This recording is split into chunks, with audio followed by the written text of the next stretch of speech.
கர்த்தருக்கு விரோதமாகவும் அவர் அபிஷேகம் பண்ணினவர்களுக்கு விரோதமாகவும் பூமியில் ராஜாக்கள் எழும்பி நின்று அதிகாரிகள் ஏகமாய் ஆலோசனை பண்ணினார்கள் என்று சொல்லி வார்த்தை சொல்லுகிறது.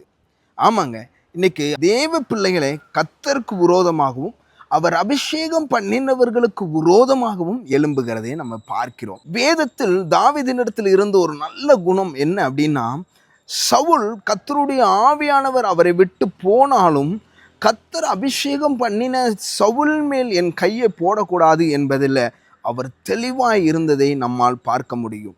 இன்னைக்கு கர்த்தர் அபிஷேகம் பண்ணின ஊழியக்காரர், விசுவாசிகள், அபிஷேகம் பண்ணப்பட்ட யாரா இருந்தாலும் அவர்களுக்கு விரோதமாய் பேசுவதற்கு ஆண்டவர் நமக்கு அதிகாரத்தை கொடுக்கவில்லை.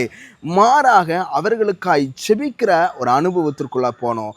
இன்னைக்கு நிறைய பேர் மற்றவர்களை திருத்துறேன்னு சொல்லி தன்னுடைய ஆத்மாவை கெடுத்து கொண்டிருக்கிற ஊழியர்களும் விசுவாசிகளும் ஏராளமான பேர் பெருகிவிட்டார்கள். ஒன்றை மட்டும் புரிந்து கொள்ளுங்கள், கர்த்தர் அபிஷேகம் பண்ணினவர்களுக்கு விரோதமாய் உங்களுடைய கரம் நீட்டப்படும் என்று சொன்னால், உங்கள் நாவுகள் பேசப்படும் என்று சொன்னால், அதை ஒருபோதும் கர்த்தர் அங்கீகரிக்கிறது இல்லை, அதை ஏற்றுக்கொள்வதும் இல்லை. அதனுடைய பலனை நீங்கள் பெற்றுக்கொள்வீர்கள் என்பதில் எந்த மாற்றமும் இல்லை.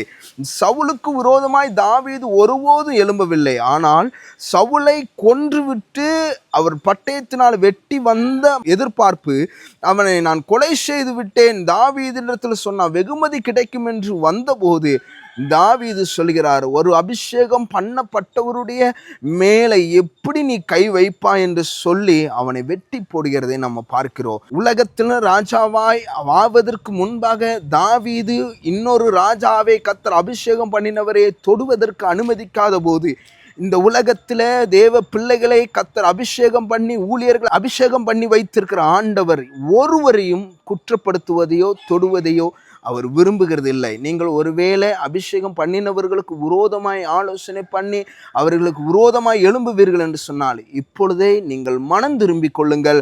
கர்த்தருடைய வருகை மிகவும் சமீபமாக இருக்கு. அவர் நியாயத்தீர்ப்பு நாளில் நிற்க வேண்டும் என்று சொன்னால், நானும் நீங்களும் அபிஷேகம் பண்ணப்பட்டவர்களுக்கு விரோதமாய் ஒருபோதும் பேசாதபடிக்கு நம்முடைய அபிஷேகத்தையும் காத்து கொள்கிறவர்களாய் கர்த்தர் நம்மை மாற பண்ணுவார். ஒன்றை புரிந்து கொள்ளுங்கள், அபிஷேகம் பண்ணப்பட்ட மனிதனுக்கு விரோதமாக அல்ல, அபிஷேகம் பண்ணினவர்களுக்கு விரோதமாக நாம் தேவனுக்கு விரோதமாக எழும்புகிறோம் என்பதையும் நீங்கள் மறந்து போகாதீங்க. கர்த்தர் உங்களை ஆசீர்வதிப்பார். ஆமென்.